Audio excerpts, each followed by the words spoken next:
అచ్చ తెలుగు విద్యార్థితో తెలుగు రాష్ట్రాల ఫస్ట్ ర్యాంక్ నారాయణదే.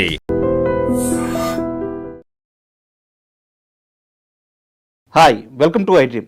ఈరోజు మనం పెద్ద రివ్యూ గురించి మాట్లాడుకుందాం. నిజానికి ఇది రివ్యూ కూడా కాదు, సినిమా చూసిన తర్వాత నాకు పర్సనల్గా ఎలాంటి ఒక ఎక్స్పీరియన్స్ దొరికిందో ఈరోజు మీతో షేర్ చేసుకుంటాను. సో ఈ ప్రపంచంలో జరిగిన అన్ని యుద్ధాలు ఒక గుర్తింపు కోసం జరిగినాయి. ఇది నాది, ఇది నా ఆత్మగౌరవం, ఇది నాకు చెందింది. సో ఇలాంటి ఒక ఆత్మగౌరవం కోసం చేసే యుద్ధాలు అవన్నీ కూడా గుర్తింపు, ఇది నేను అని చెప్పుకోవడానికి. అలాంటి ఒక గుర్తింపు 450 గడపలో నాకు ఊరికి అవసరమైతే, 1800 మంది ప్రజలకు అవసరమైతే, వారందరి కోసం ఒక్కడు ముందడుగేస్తే ఆటని అస్త్రంగా చేసుకొని ఆ ఊరి సమస్యను తన భుజాల మీద తీసుకొని ఆ ఒక్కడు ప్రాణాలను ఫలంగా పెట్టి పోరాడితే ఇంతకంటే కథ ఏముంటుంది? ఇంతకన్నా కమర్షియల్ లైనే ఉంటుంది. సో ఒక కథ చెప్పాలంటే సున్నితమైన మనసు కావాలి, సున్నితమైన కథను చెప్పాలంటే ఇంకా భావోద్వేగాలు ఉండే మనిషి కావాలి. బుచ్చి రూట్ లెవెల్ మనిషి. అంటే ఈరోజు మనం చూస్తున్న స్టార్ డైరెక్టర్లు అందరూ వేరు, బుచ్చిబాబు వేరు. బుచ్చిబాబు ఆ గ్రౌండ్ లెవెల్లో ఉంటాడు. అంటే ఆ రియాలిటీ అర్థం చేసుకున్న మనిషి. అలాంటి ఒక మనిషి నుంచి వచ్చిన సిన్సియర్ ప్రయత్నం పెద్ది. ఇక్కడ నేను పెద్ద సినిమాని కావాలని మోయడానికో లేదా కావాలని పాజిటివ్ రివ్యూ ఇవ్వడానికో ఇలాంటి మాటలు మాట్లాడట్లేదు. అంటే ఒక పుష్ప, ఒక దేవర, ఇలా మనకి పాన్ ఇండియా సినిమాలు ఎక్కువైపోయినాయి. నిజమే, స్టార్ హీరోల ఎలివేషన్స్ అవన్నీ ఆడియన్స్కి కానీ ఫ్యాన్స్కి కానీ కిక్కిస్తాయి. కానీ అనగనగా ఒక రాజు, ఆ రాజుకి 7 కొడుకులు, ఇలాంటి నార్మల్ స్టోరీ, హ్యూమన్ ఎమోషన్కి సంబంధించిన స్టోరీ, పేదరాశి పెద్దమ్మ కథ. సో ఇలాంటి ఒక ఊరి కథలు ఉంటాయి, ఒక మనిషి కథలు ఉంటాయి, మట్టివాసన కథలు ఉంటాయి. అలాంటి కథలని చిన్న చిన్న హీరోలు చేయడం వేరు, ఒక స్టార్ హీరో చేయడం వేరు. రామ్ చరణ్ కెరీర్లో అందరూ రంగస్థలం చెప్తారు, ధృవ చెప్తారు, మగధీరా చెప్తారు. ఓకే, అవన్నీ సూపర్ హిట్ అయిన సినిమాలు. సో ఈరోజు పెద్ద రిజల్ట్ ఎలా ఉండబోతుందో నాకు అనవసరం. అండ్ మోర్ ఓవర్ ఇంకోటి ఏంటంటే నాకు అంత శక్తి కూడా లేదు కమర్షియల్గా ఒక సినిమా ఎంత రీచ్ అవుద్ది అనేది. నేను చెప్పేది ఏంటంటే కంటెంట్ పరంగా చూసుకున్నప్పుడు అంత సింపుల్ లైన్తో. సో పాన్ ఇండియా సినిమాలంటే ప్రపంచ కథ చెప్పాల్సిన అవసరం లేదు, దేశం కథ చెప్పాల్సిన అవసరం లేదు, మన ఇంటి కథ కూడా చెప్పుకోవచ్చు. పాన్ ఇండియా అంటే మన ఊరి కథ చెప్పచ్చు, మన పక్కన స్నేహితుడి కథ చెప్పచ్చు, మన అమ్మ కథ చెప్పచ్చు. సో పాన్ ఇండియా అనగానే వేరే పెద్ద గ్రాండియర్ లెవెల్లో కథ ఉండాలి, హీరో ప్రపంచాన్ని మోయాలి, దేశాన్ని మోయాలి, అవసరం లేదు. అది చెప్పిన మనిషి బుచ్చిబాబు. సో అందుకని నాకు పెద్ద నచ్చింది. నిజమే, పెద్దలో కొన్ని సమస్యలు ఉన్నాయి. అవి కొంత కంటెంట్ ఫ్యాన్స్కి నచ్చదు. అంటే హీరోకి అలాంటి ఒక మైనస్ పెట్టడం, లేదంటే కమర్షియల్ ఎలివేషన్స్ లేకపోవడం ఫ్యాన్స్కి నచ్చదు. సినిమాటిక్ లెవెలిటీ ఎక్కువ తీసుకున్నప్పుడు డిస్కనెక్ట్ అయిపోయే ఆడియన్స్ కొంతమంది ఉంటారు. ఒక పర్సన్ ఇన్ని గేమ్స్ ఆడతాడా? సో ఇలాంటి డౌట్స్ వచ్చినప్పుడు కూడా పెద్ద కనెక్ట్ అవ్వదు. కానీ ఇవన్నీ పక్కన పెడితే పెద్దలో ఒక సోల్ ఉంది. ఆ సోల్తో ట్రావెల్ అయితే ప్రతి ఆడియన్కి ఏదో ఒక మూమెంట్లో ఎక్కడో దగ్గర ఒక ఎమోషనల్ అటాచ్మెంట్ వస్తుంది. మన ఊరు గుర్తొస్తుంది, మన స్నేహితుడు గుర్తొస్తాడు. ఊర్లో అక్కడే ఉండిపోయి ఊరిని ప్రేమిస్తూ ఊర్లోనే బతికినా సచ్చినా ఊర్లోనే ఉండాలని నిర్ణయించుకున్న కొంతమంది మట్టి మనుషులు గుర్తొస్తారు. అది పెద్ద సినిమా. సో ఈ మధ్యకాలంలో రిలీజ్ అయిన కమర్షియల్ సినిమాలు, పాన్ ఇండియా సినిమాలు కంపేర్ చేసుకొని చూసే వాళ్ళకి పెద్ద కాస్త డిసప్పాయింట్ చేస్తుంది. కానీ అవన్నీ పక్కన పెట్టి ఒక మంచి సినిమా చూడాలన్న ఉద్దేశంతో వెళ్తే మాత్రం పెద్ద 100% సాటిస్ఫై ఇస్తుంది. సో ముందుగా మనం పెద్ద సినిమా విషయానికి వస్తే అందులో పాజిటివ్ విషయాలను మాట్లాడుకుందాం. పెద్దకి అతిపెద్ద అసెట్ ముందుగా మనం అనుకున్నట్టు ఆ పాయింటే, ఒక ఊరి గుర్తింపు ఏదైతే ఉందో ఆ పాయింటే. దాన్ని పక్కన పెడితే నెక్స్ట్ బలం బుచ్చిబాబు డైరెక్షన్, బుచ్చిబాబు రైటింగ్, ముఖ్యంగా రైటింగ్. అంత సెన్సిబుల్ రైటింగ్స్ ఈ మధ్యకాలంలో నేను ఎక్కడ చూడలేదు. లాస్ట్ క్లైమాక్స్లో హీరో మాట్లాడాల్సిన ఒక సందర్భం వస్తుంది. సో మామూలుగా రైటర్ అనే ఎవరైనా సరే, డైరెక్టర్ ఎవరైనా సరే అద్భుతమైన డైలాగులు రాసుకుంటారు. ఆ డైలాగుల నుంచి ఒక ఎమోషన్ వస్తుంది. కానీ క్లైమాక్స్లో హీరో స్పీచ్ మొదలవ్వక ముందు తన చేతికున్న రింగును తీసి హీరో తన ముక్కుకిట్టి తగిలించుకుంటాడు. కట్ చేస్తే ఊర్లో ప్రజలందరూ నిలబడి ఆ టీవీ వాచ్ చేస్తున్నప్పుడు వాళ్ళందరి ముక్కులకి అవే పోగులు ఉంటాయి. సో ఒక్క సింగిల్ షాట్తో క్లైమాక్స్లో రాబోయే డైలాగులన్నీ ఒక్క షాట్తో చెప్పేశాడు బుచ్చి. అది డైరెక్షన్, అది రైటింగ్. సో అందుకని నాకు ఈ సినిమా విషయంలో బుచ్చి కష్టం నచ్చింది. అండ్ రామ్ చరణ్ విషయానికి వస్తే ఇలాంటి ఒక సినిమాని, ఇలాంటి ఒక పెద్ద పాన్ ఇండియా స్టార్ లేదా పెద్ద సూపర్ స్టార్ ఒప్పుకోవడం అనేది నిజంగా సాహసం అని చెప్పుకోవాలి. చరణ్ తప్ప ఈ ప్రయత్నం ఇంకో హీరో చేయలేరు, చేయకపోవచ్చు కూడా. బట్ దీన్ని ఆడియన్స్ ఎలా రిసీవ్ చేసుకుంటారనేది వాళ్ళ ఫ్యాన్స్ ఎమోషన్స్ మీద డిపెండ్ అయి ఉంటాయి. అయితే ఈ విషయంలో మాత్రం రామ్ చరణ్కి ఖచ్చితంగా హ్యాట్సప్ చెప్పాల్సిందే. అండ్ పెద్దికి మరో అతిపెద్ద ప్లస్ వచ్చేసి జగత్ బాబు క్యారెక్టర్ అప్పల్ సూరి. అంటే జగత్ బాబు చాలా గొప్ప నటుడు, చాలా పెద్ద సినిమాలు చేస్తున్నారు, చాలా పెద్ద హిట్స్ ఉన్నాయి. ఇవన్నీ పక్కన పెడితే జగత్ బాబు గారు అనగానే చాలామందికి అంతఃపురం సినిమాలో క్లైమాక్స్ సీన్ గుర్తొస్తుంది. తన ప్రాణాలు పోతా ఉన్నా సరే ఆ సిగరెట్ తాగుతూ డబ్బులను చూసుకుంటూ ఆయన చేసిన ఆ నటన అంతఃపురం అంటే కొన్ని తరాల పాటు మిగిలిపోయేది కృష్ణవంశీ గారి సినిమా. దాని తర్వాత పెద్దిలో జగపతి బాబు గారు చేసిన యాక్టింగ్ పర్టికులర్గా ఒక సీన్లో, ఆ సీన్లో రత్నవేలు గారి అద్భుతమైన కెమెరా వర్క్ కనిపిస్తుంది, రామ్ చరణ్ యాక్టింగ్ కనిపిస్తుంది, బుచ్చి డైరెక్షన్ కనిపిస్తుంది. అందరినీ తినేశాడు జగపతి బాబు గారు. ఆ ఒక్క సీన్లో మాత్రం జగత్ బాబు మాత్రమే కనిపించారు. ఇంకా చెప్పాలంటే అప్పల్ సూరి మాత్రమే కనిపించాడు. అది ఒక సీనియర్ యాక్టర్ క్యారెక్టర్లో ఇన్వాల్వ్ అయితే వచ్చే అద్భుతమైన అవుట్పుట్. నిజంగా హ్యాట్సప్ జగత్ బాబు గారికి. అండ్ ఇంకోటి వచ్చేసి గౌర్నాయుడు క్యారెక్టర్. అంటే ఈ క్యారెక్టర్ని ఎవరితో చేయించినా కానీ మిస్ఫైర్ అయిపోయేది. ఆ స్టేచర్ కావాలి, ఆ స్టార్డమ్ కావాలి.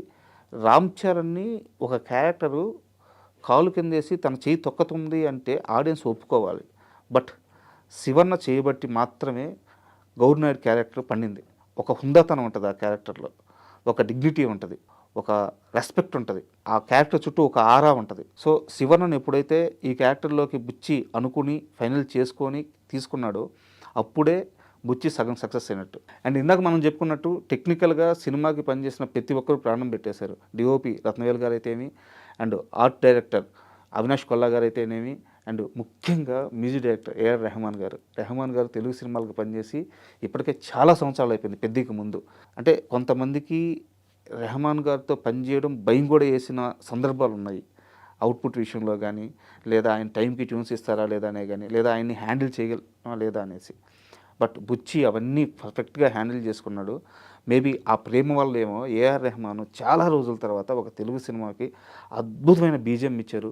సాంగ్స్ కూడా థియేటర్లో వింటున్నప్పుడు వాటి వాల్యూ తెలుస్తుంది. సో హ్యాట్సప్ రెహమాన్ గారు, మీ కంబ్యాక్ ఇంత స్ట్రాంగ్గా ఉండడం చాలా ఆనందంగా ఉంది. అండ్ టెక్నికల్గా ఇంత బలం ఉన్న సినిమాకి ప్రొడ్యూసర్స్ ఎంత పెద్ద సపోర్ట్ చేస్తే ఇంత బలం వస్తుందో మీకు ప్రత్యేకంగా చెప్పాల్సిన అవసరం లేదు. ఇలాంటి ఒక కథని రాసుకోవడమే డేరింగు, ఇలాంటి కథని హీరో ఒప్పుకోవడమే డేరింగు. వీటన్నిటికంటే కూడా ఇలాంటి ఒక కథని తమ భుజాల మీద వేసుకొని 100 కోట్ల రూపాయలు ఖర్చు పెట్టిన నిర్మాతలకి నిజంగా హ్యాట్సాప్. అండ్ ఇప్పుడు దాకా మనం పెద్ద పాజిటివ్స్ మాట్లాడుకుందాం. అండ్ పెద్ద నెగిటివ్ విషయానికి వస్తే నాకు ముఖ్యంగా అతిపెద్ద మైనస్ అనిపించింది సినిమా లెంత్ విషయంలో బుచ్చిబాబు అంటే ఎక్కువ సీన్స్ పడితే, ఎక్కువ డైలాగ్స్ పడితే ఎమోషన్ క్యారీ అవుద్దని నమ్మారు. అది ఆయన విజను. బట్ ఇక్కడ స్క్రీన్ మీద చూస్తున్నప్పుడు ఏంటంటే ఎమోషనల్ మూవీకి వీలైనంత లెంత్ తక్కువ ఉండాలి. ఇప్పుడు నీకు ఒక కమర్షియల్ సినిమాకి ఒక 10 ఎలివేషన్లు ఫైట్లు ఉన్నా సరే ఫ్యాన్స్ ఎంజాయ్ చేస్తారు. ఎమోషన్ మాత్రం ఆ పర్టికులర్ టైమింగ్తో పట్టుకోవాలి. సో ఇంత లెంత్ ఉండడం వల్ల ఏమైందంటే కాస్త ఆడియన్కి భారంగా అనిపించింది అక్కడక్కడ. అండ్ మోర్ ఓవర్ చెప్పాలనుకున్న కథను బుచ్చి పూర్తిగా చెప్పలేకపోయాడు. ఇప్పుడు ఉదాహరణకి హీరో మీద తనకి ప్రేమ మొదలైంది, ఎలా మొదలైంది అన్న విషయాన్ని చెప్పలేకపోయాడు. ఎందుకంటే అప్పటికే లెంత్ చాలా ఎక్కువైపోయింది. And more over cross over athletic అన్నప్పుడు ఒక గేమ్ నుంచి మరో గేమ్కి షిఫ్ట్ అయ్యే ఈ పరిణామ క్రమం ఉంటుంది. ఈ పరిణామ క్రమాన్ని బుచ్చి సరిగ్గా ఎస్టాబ్లిష్ చేయలేదు. ఏదో చాలా టక్కున అక్కడి నుంచి క్రికెట్ నుంచి కుస్తీకి వచ్చినట్టు, కుస్తీ నుంచి ఇంకో గేమ్కి టక్కున వెళ్ళిపోయినట్టు ఇలా చూపించాడు. సో దానికి కూడా టైం లేదు, ఎందుకంటే అప్పటికే ఎక్కువ సినిమా తీసేస్తున్నారు. సో స్క్రీన్ స్పేస్ సరిపోవట్లేదు. ఈ టైమింగ్ విషయంలో ఒక మైనస్ జరిగింది. అండ్ అది పక్కన పెడితే హీరోయిన్ క్యారెక్టరైజేషన్ కొంచెం అబ్బట్టుగా ఉంది. మంచి కథ చెప్తున్నప్పుడు సో బుచ్చి తీసింది రూట్ లెవెల్ మూవీ. ఎక్కడా కూడా రామ్ చరణ్ లాంటి హీరో ఉంటే కమర్షియలైజ్ చేద్దామన్న ఆలోచన రాలేదు. బట్ హీరోయిన్ దగ్గరికి వచ్చేలేకే ఎందుకు అలాంటి సీన్లు తీయాల్సి వచ్చిందో అర్థం కాలేదు. నిజానికి ఈ సినిమాకి అవసరం కూడా లేదు. ఒక మంచి అద్భుతమైన సోల్ ఉన్న పాయింట్కి అలాంటి ఒక క్యారెక్టరైజేషన్, అలాంటి ఒక గ్లామరైజ్డ్ సీన్స్ అవసరం లేదు. బట్ బుచ్చి జాన్వీ కపూర్ ఉంది కాబట్టి తన ద్వారా కమర్షియలైజ్ తీసుకురావాలనుకున్నారు. మేబీ అది అతని చాయిస్, బట్ నాకు నచ్చలేదు. అండ్ దీంట్లో మరో పెద్ద మైనస్ వచ్చేసి ఇన్ని గేమ్స్ పెట్టడమే మైనస్. ఎందుకు అంటున్నానంటే ఆడియను కొంత టైం పీరియడ్ వరకు క్రికెట్తో ట్రావెల్ అవుతాడు. ఓకే, క్రికెట్ కాదు కుస్తీ అంటారు.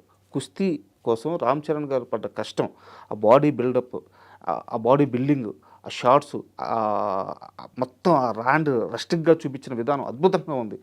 ఆడిన ఆ కుస్తీ ఎపిసోడ్తో ఆ సీక్వెన్స్తో ట్రావెల్ అవుతూ పోతుంటాడు. ఆల్ ఆఫ్ సడన్గా దానికి ఒక నెగిటివ్ ఎండింగ్ ఇచ్చి ఇక్కడ నుంచి మరో గేము మేము షిఫ్ట్ అవుతున్నాం, మీరు కూడా షిఫ్ట్ అవ్వండి ఆడియన్స్కి చెప్తే అది అంత కరెక్ట్గా అనిపించలేదు.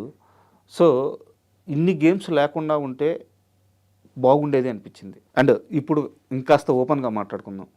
నిజానికి పెద్ద కథ మిగతా ఏ స్టార్ హీరోలు చేయరు. ఎన్టీఆర్ కానీ, ప్రభాస్ కానీ, అల్లు అర్జున్ కానీ వీళ్ళెవరూ పెద్ద కథ ఒప్పుకుంటారు అని నేను అనుకోవట్లేదు. ఈవెన్ మహేష్ బాబు కానీ. సో రామ్ చరణ్ ఒప్పుకోవడానికి ఒక బలమైన కారణం ఉంది. ఓపెన్గా మాట్లాడుకుంటే రామ్ చరణ్కి బిగ్గెస్ట్ మాస్ హిట్స్ ఉన్నాయి, కానీ యాజ్ ఏ యాక్టర్గా చరణ్ అద్భుతమైన నటుడు అని చెప్పడానికి ఒక రంగస్థలం, ఒక ధృవ తెప్పించి మరో సినిమా లేదు. ఇంకా 6 ఇవన్నీ కూడా డైరెక్టర్స్ ఖాతాలో పడిపోతాయి. అంటే అద్భుతమైన నటుడు అంటే okay, commercial star, mass hero, pan India star. But as a యాక్టర్గా రామ్ చరణ్ ఇంకా ఇంకా ఇంకా తను ఆ తపంలోనే ఉన్నాడు. సో అలాంటి ఒక హీరోకి పెద్ద లాంటి కథ దొరికినప్పుడు అతను వదులుకోకుండా పట్టుకోవడం అండ్ అలాంటి డిసిషన్ తీసుకున్న తర్వాత అంతే స్థాయిలో సినిమాలో యాక్ట్ చేయడం, అంతే విధంగా కష్టపడడం నాకు చాలా బాగా నచ్చింది. సో ఇది రామ్ చరణ్ కెరీర్లోనే తీసుకున్న బెస్ట్ డిసిషన్ నేను బలంగా నమ్ముతున్నాను. అయితే ఈ సినిమాకి ఇంకో పెద్ద మైనస్ ఏంటంటే ఫ్యాన్సే అవుతారని నాకు అనిపిస్తుంది. ఎందుకంటే రామ్ చరణ్ సినిమాకి వెళ్ళే మాస్ ఆడియన్స్, వాళ్ళ ఎక్స్పెక్టేషన్స్, వాళ్ళు కోరుకునే స్టఫ్ వేరే లెవెల్లో ఉంటుంది. ఈ సినిమా వెళ్ళే విధానం వేరే లెవెల్లో ఉంటుంది. కొన్ని రోజులు మాత్రం ఫ్యాన్స్ కామ్గా ఉంటే న్యూట్రల్ ఆడియన్స్కి అండ్ ఫ్యామిలీ ఆడియన్స్కి, ముఖ్యంగా చిన్నపిల్లలకి ఖచ్చితంగా నచ్చి తీరుతుంది. సో కమర్షియల్ వైజ్ మాట్లాడుకుంటే ఫ్యాన్స్ కొన్ని రోజులు ఈ సినిమాని మోస్తే మిగతా తర్వాత అంతా ఈ సినిమా ఫ్యాన్స్ని మోస్తుంది. రామ్ చరణ్ ఫ్యాన్స్ ఎలాంటి హిట్ కావాలనుకుంటున్నారో అలాంటి హిట్ అయ్యే ఛాన్స్ ఉంది. సో ముందుగా ఈ కథ రాసుకున్న బుచ్చికి, ఈ కథను ఒప్పుకున్న రామ్ చరణ్కి, ఈ కథను సినిమా తీసిన నిర్మాతలకి అండ్ బుచ్చి విజన్కి అండగా నిలిచిన టెక్నీషియన్స్కి, వీళ్ళందరికీ కూడా నా ప్రత్యేక కృతజ్ఞతలను ఎందుకు చెప్తున్నానంటే ఇలాంటి ఒక కథ చాలా అవసరం. మన పిల్లలకి చూపించాలి, మన ఊరి గురించి తెలియజేయాలి, ఊర్లో ఉండే మనుషుల గురించి చెప్పాలి, ఆ ఎమోషన్ని వాళ్ళలో ఇంజెక్ట్ చేయాలి. ఈ ప్రయత్నం చేసిన మూవీ యూనిట్ మొత్తం నిజంగా నా కృతజ్ఞతలు. అండ్ సినిమా కమర్షియల్ రీచ్ గురించి కానీ ఎంతవరకు వెళ్తుందనేది కానీ పక్కన పెడితే ఒక మంచి ప్రయత్నం చేశారు. ఆల్ ద బెస్ట్ అండి. And for more videos, Please subscribe to iDream channel. Subscribe to iDream Media. Please subscribe to iDream. Please subscribe to iDream. Please subscribe iDream. And please subscribe to iDream. For more videos, subscribe to iDream. please like, share and subscribe to the channel. Congratulations, iDream. Subscribe to iDream. Subscribe to iDream. So subscribe to iDream Media. iDream ki iDream team andarki huge congratulations. Please subscribe iDream Media. Please subscribe to iDream. Subscribe iDream. Please subscribe to iDream. iDream అంటే నా కళల channel subscribe చేసుకున్న నోరు తిరుగుతలేదు, మీరైతే గంట గుర్తు కొట్టండి. For more such videos, please subscribe to iDream. Subscribe to iDream. Please subscribe to iDream. Please subscribe iDream Media. Please do subscribe to iDream. Please subscribe to iDream Media. For best entertainment and information, please subscribe iDream. And don't forget to subscribe to iDream.